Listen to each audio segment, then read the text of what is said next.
So 11 o'clock, since we're going to need a little bit more time than 30 minutes, I'm going to start right now. Welcome to our talk. I'm glad that you're interested in how we at Joblift use word embeddings for our recommendations. But first I'd like to ask you a question. So who of you once already searched for a job? Raise your hand. And who of you came across Joblift?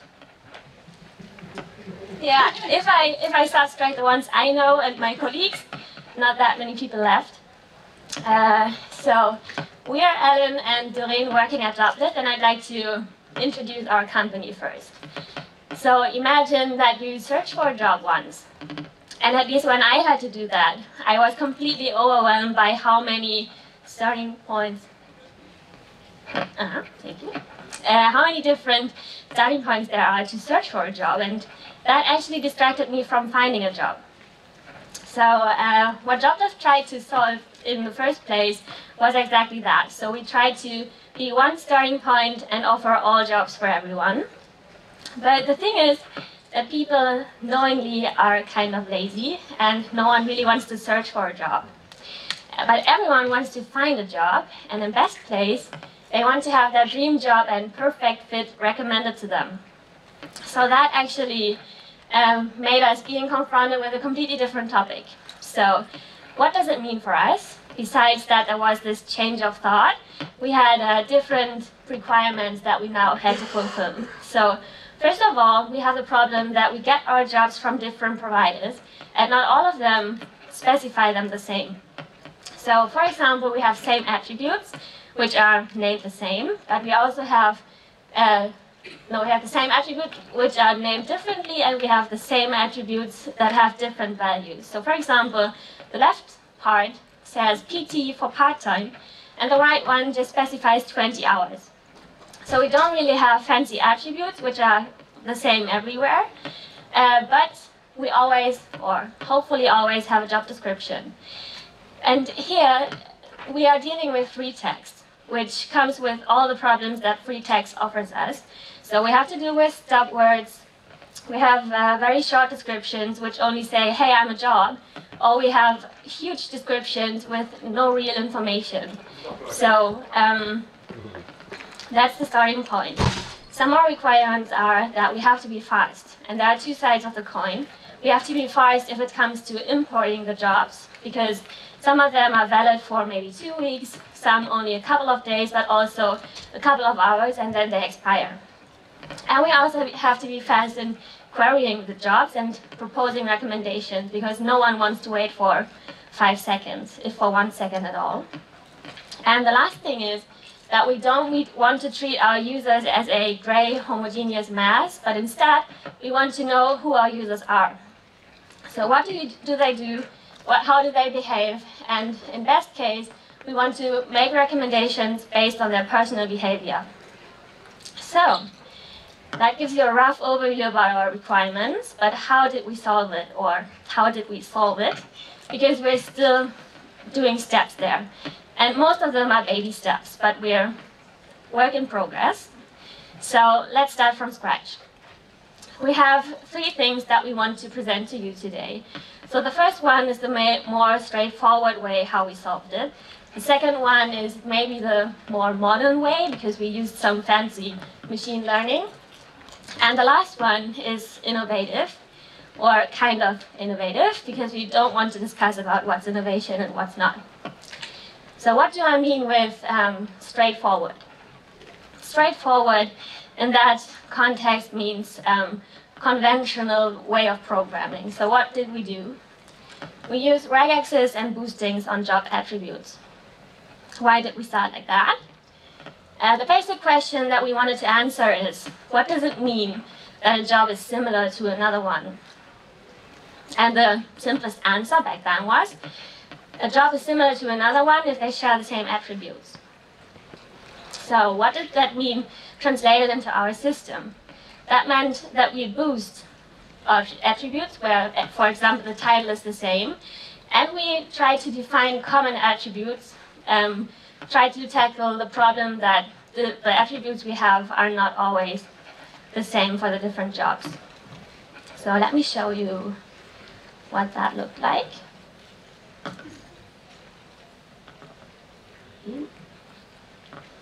So we have, this is our back office, and we have different configurations.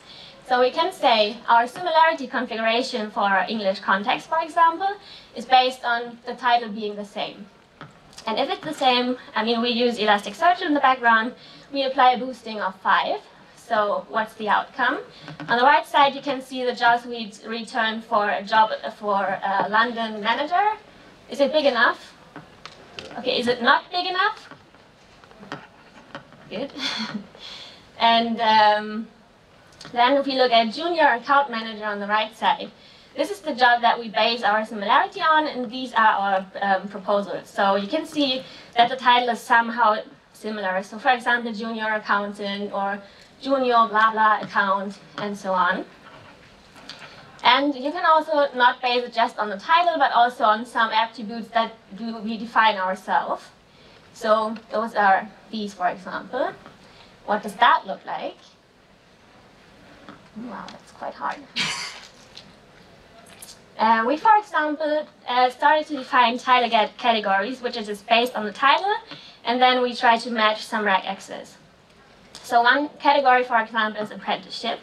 If we open that one, you can see these are the attributes that we assign, and these are the rules that we check when we try to apply them. So if there is payroll in the title and administrator or apprenticeship, we apply that category, and then we can use that because we have same attributes on all our jobs, and then we try to boost on that. But you can imagine that this is quite a lot of configure effort. So the first one, the boostings are configurable and applied directly, so that's nice. The second one is still configurable, but it's more some kind of configure hell if you really have to work with them. So what's the good part about our first step? We have total control about what input causes what output. We also have no hidden black box where no one understands what's going on, and we have no magic. But the bad part is we have a lot of manual configuration effort, and it gets quite huge and quite messy. We have side effects between the configurations, and we also have no magic. So that shows us that we have to do better, and the good thing is that we also can do better, which brings us to version 2. So we now want to try a little bit of magic, and how are we going to do that? We're going to do embeddings. So when we talk about embeddings, I first want to talk about knowledge and language. So in our times, knowledge is often conveyed through text. So a lot of knowledge is basically spread around Twitter these days. So it's based in text form. So we spread a lot of knowledge through text. And then also we use language to communicate. But language is actually a pretty slow communication tool. And that's why we need some kind of, like, you need to fill in some gaps. I can't describe everything to you. So I say, this is a cinema and it has black chairs. You know what it means. You already know kind of what it looks like. I don't have to describe to you in detail what a cinema is. You just know. But if we want to use that in a computer, we need to teach the computer some kind of context, some kind of meaning about words and what they mean. And then how can we do that? Like, computers don't really understand strings that well. They understand numbers. And that's where embeddings come in. I'm going to give you 2 examples. Alan here became a developer by accident. And then I have a second sentence, which is, Alan became a programmer by accident. We know that that might not be the exact same thing, but we knew that that's a similar thing. We knew those 2 sentences mean kind of the same. And we know that we can use developer and programmer in the same context. But if we now want to give that into a computer, we need to do it as numbers. So we can basically say the word developer can be a 1 and the word programmer could be a 2. But that really doesn't help. That has no meaning, no context, no whatsoever. So we need to do a little bit better. And we can do it with embeddings, hopefully. But what is the idea behind embeddings? So there's a famous quote, which is, you shall know a word by the company it keeps. I'm going to give you another example, which is, I'm going to the bank. And then the next part of the sentence can be, and sit down. or it could be to withdraw money. So the context of a word is super important in terms of what it means. Because depending on those two sentences, bank means something completely different. So the solution would be, we have some kind of embeddings, and we describe words as vectors. So why do we want vectors? Vectors are great, because we can display them in a vector space. Here we have a three-dimensional vector space. And then I want to display some words there. So the first word is going to be Berlin. And then it's like, it has a vector, so it's three-dimensional, some point in space. And the next word is going to be France. And then I have another vector for a word, which is Germany. And now, I don't know if like a lot of you remember, but you can do math with vectors. So I can say, I have the vector for Berlin, and I have the vector for France, which I add to that, and then I subtract the vector for Germany. Who can guess where we're going to land now? Yes, yes, that is correct. Isn't that great? And that's the magic that is like basically embedded into word embeddings. So you might ask yourself, how do we get there? I'm going to describe to you the algorithm, which is called word2vec, and the implementation I'm going to describe to you is called continuous back of words. So we take now the sentence, the quick brown fox, and we're going to feed that into a neural network. So we take two words, quick and brown. So we said that it's important what the word in the context is. So we have quick brown fox. So the context of brown is quick and fox. So we're going to feed in the context, quick and fox, into our neural network. So we have some kind of hidden layer with 3 nodes, feed the words in, and then we're trying to predict the word brown. And then during learning to predict words, we also learn weights. And then since we know what the outcome is, we can update the weights. Afterwards, we have then some kind of weight matrix. So for every word, we now learn some weights. And for some weird reason, these words, weights, what I mean? For the word quick, for example, we have the weights you see there. And then those we can display in a vector space. But this works now for words, but how does it work for descriptions? So we can't just use that for words itself. We need to do it for descriptions. So we do a very similar thing, but the algorithm is now called doc2vec. So we also take the quick brown fox, but we now say that we also have a document ID. So this is going to be document 1. And then we feed in the 2 words, the and brown. So we're going to want to predict the word quick, because that's the context, right? But we're also going to feed in the document ID, which is document 1. And then we're going to feed it into our neural network. Same thing as before. Feed it in, trying to predict a word, update some weights, and then we get a weight matrix. And then we can also, in the process, learn a vector for the document ID. And the document ID vector then somehow represents the context and the meaning of the whole document, not just one word. So that is kind of nice. And then, as we go along, basically, we slide along the window. So we have a window size of 3. So same document ID. And we now feed in quick and fox and gonna try to predict brown. Great. And now we have some kind of weight matrix for the document ID. This is all very smart and very badass, but we're not actually sure how to do recommendations with it now. So let's imagine we have a user, and the user really likes a job. So the user goes on the website and applies for a job, and then we can say, oh, now that we know that you like this job, maybe we can recommend other jobs to you based on the description. So we can say, oh, you like this one? You might also be interested in other jobs, which have a very similar description. And this has the advantage that we're not based on attributes. So someone might be, I want to work from home, or I want a balcony in the office, or I want a short commute time. So all of that is kind of incorporated in the job descriptions, but now we can't actually extract that well. So now we have some kind of similarity for our jobs. And also, we can have them in a vector space. So we have a Java development job, And then we have a data scientist job, somewhere other in space.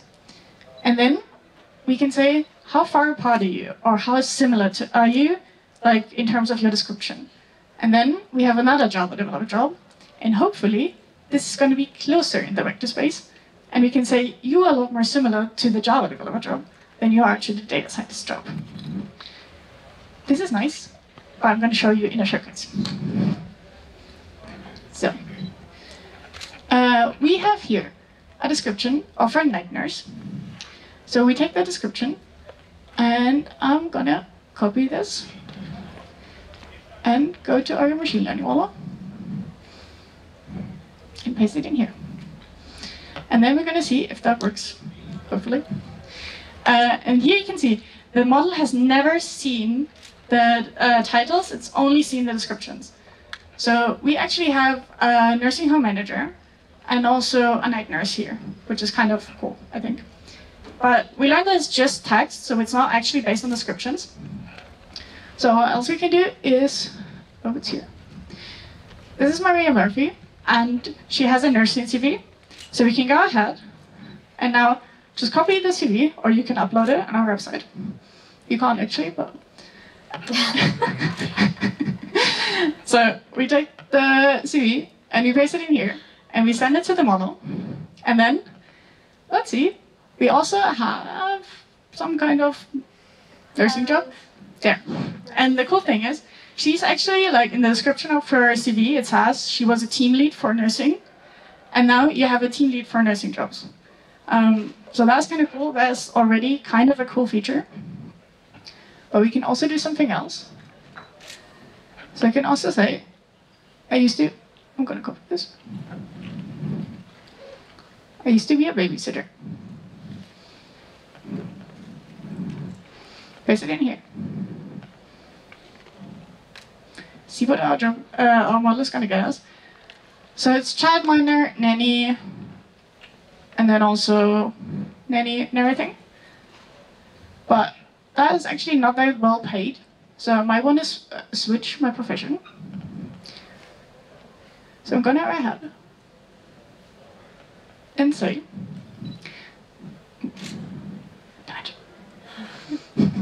wait.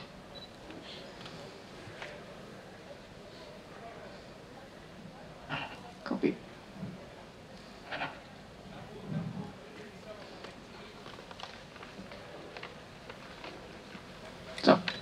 So I used to work as a babysitter, but now I want to switch to software development and program all day long in Java, because that's cooler and better paid.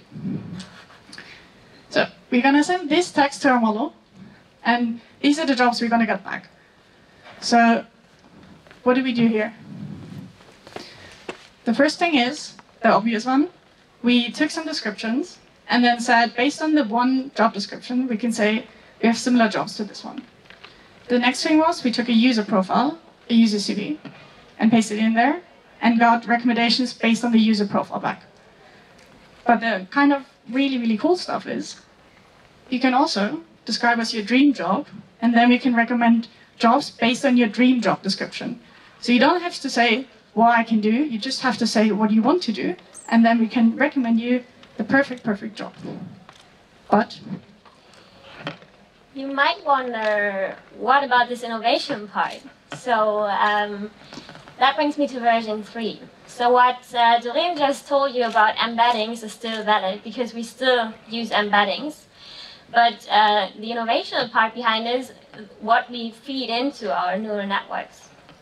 So let's look at that example. We have Bob, who's a policeman, and we have Mali, who's just finishing school, and he likes apple trees, and he's interested in farmer jobs because of that. So both come to our website and click on different jobs. So ABC is for Bob, XYZ is for Mali, farmer jobs. So what we can do now is use those job IDs, treat them as words, and build our own sentences based on the timestamps.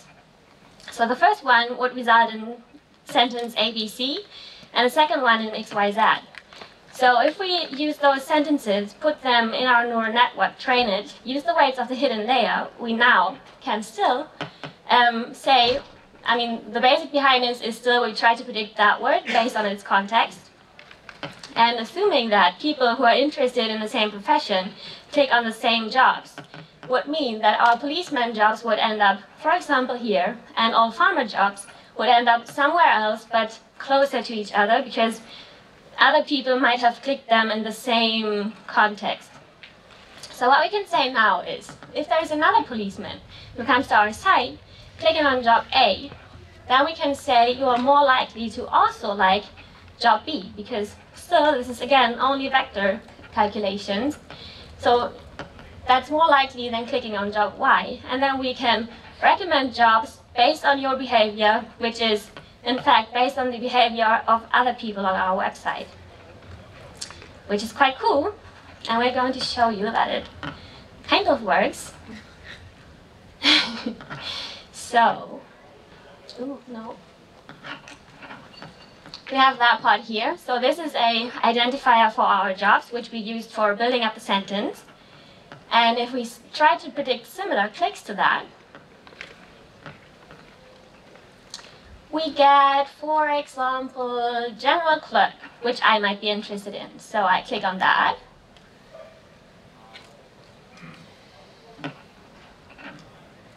Paste it in here.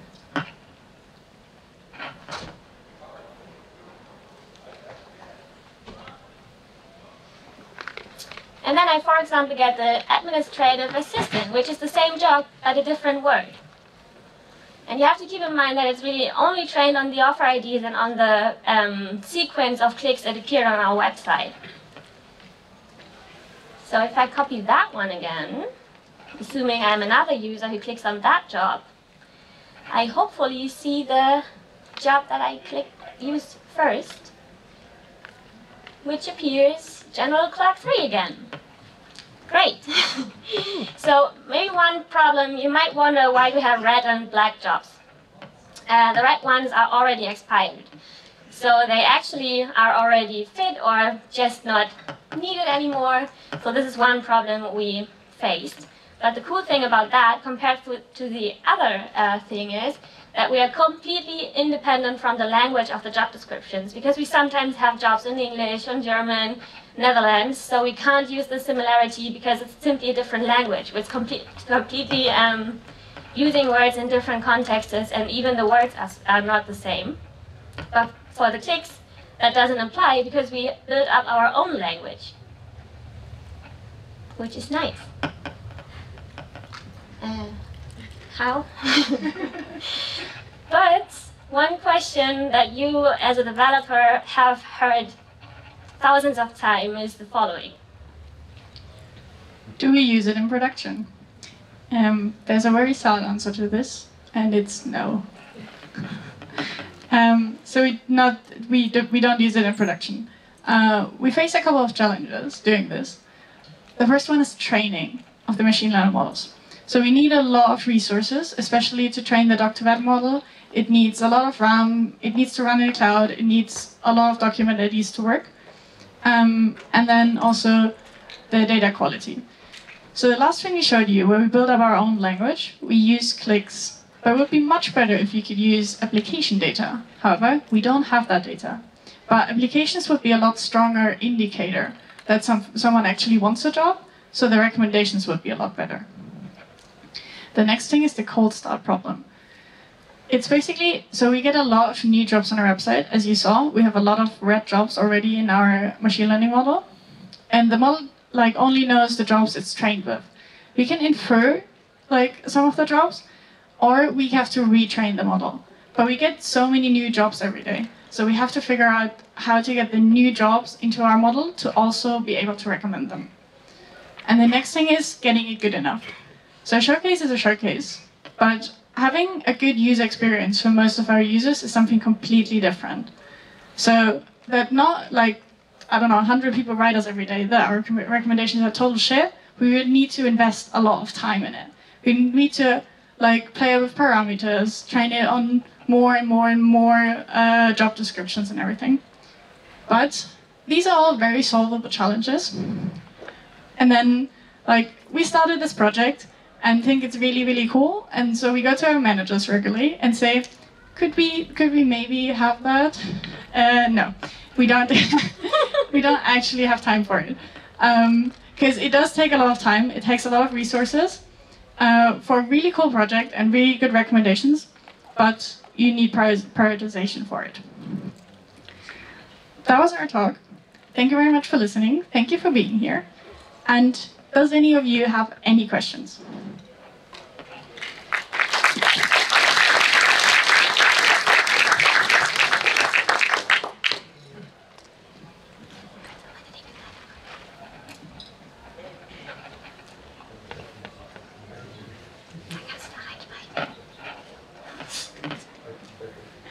For options 2 and 3, do you use also Elasticsearch to determine vector similarity?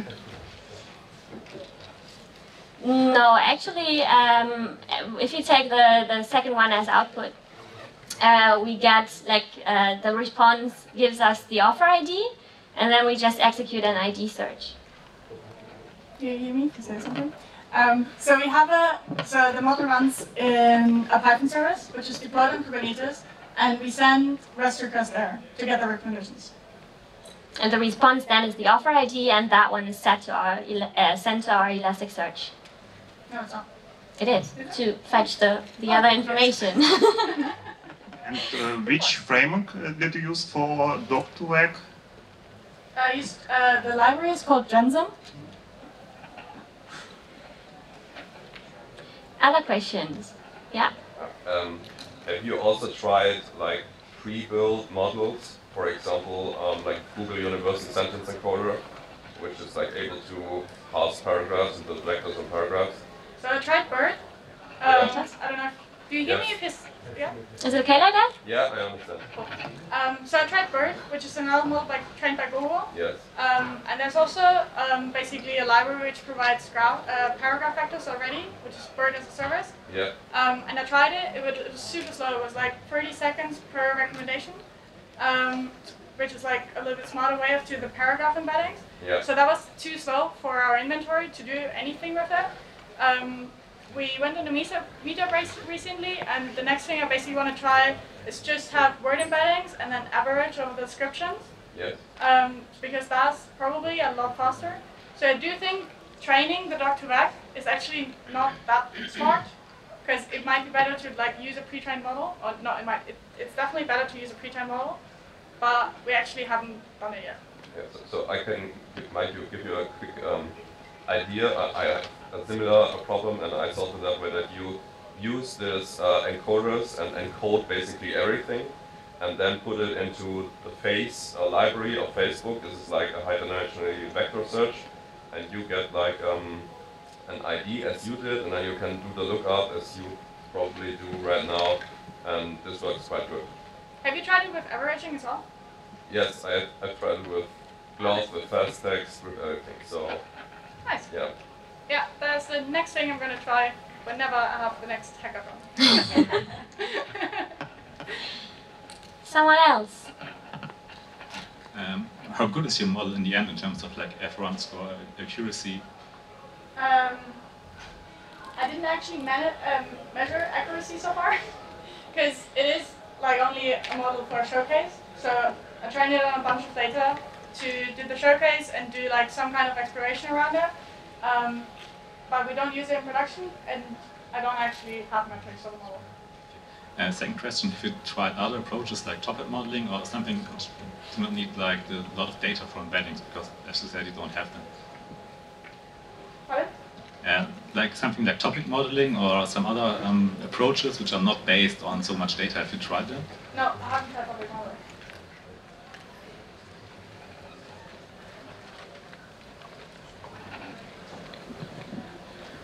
You mentioned you have deduplication and you suggest similar jobs. How do you deal with the problem where you haven't found all duplicates and you suggest duplicates to the user? Same job, different descriptions? So, like, you mean in the, so prior to training we deduplicated on descriptions, but that's a huge problem we have anyway. So especially we also operate in the US, and there we have, for example, like tons and tons of Uber jobs which have the exact same description, or like just slightly different. or just the title is tiny differences, so we don't actually would get them as duplicates. That's a problem we're facing, and the current approach is that we handle that beforehand. So we try in our input pipeline, we're trying to deduplicate as good as we can, and like with the smallest ways we can, and then basically feed it into a neural network. But it's not solved.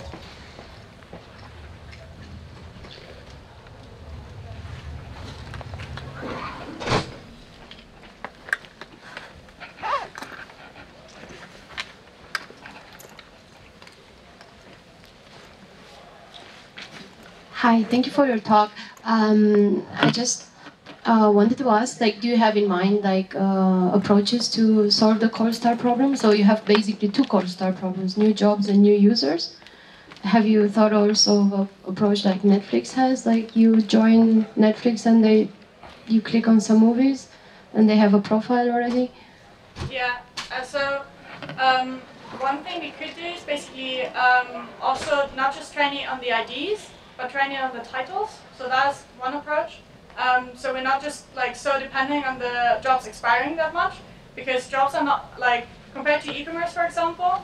The jobs are like we have our inventory changes a lot faster. So if we find something that's a bit more steady, because jobs itself stay a little bit the same, but the offer IDs change basically a lot. So that's one approach we have, or just inferring the vectors for such. Yeah. And sorry. What we can also do, I mean, we didn't do it here because we wanted to show that the jobs are expired. But we could, for example, ask our model, hey, what job is similar to that one? And then come back to our first approach again. So if the job expires, we try to find similar jobs because we always have the basic information that then could be boosted by our algorithm before.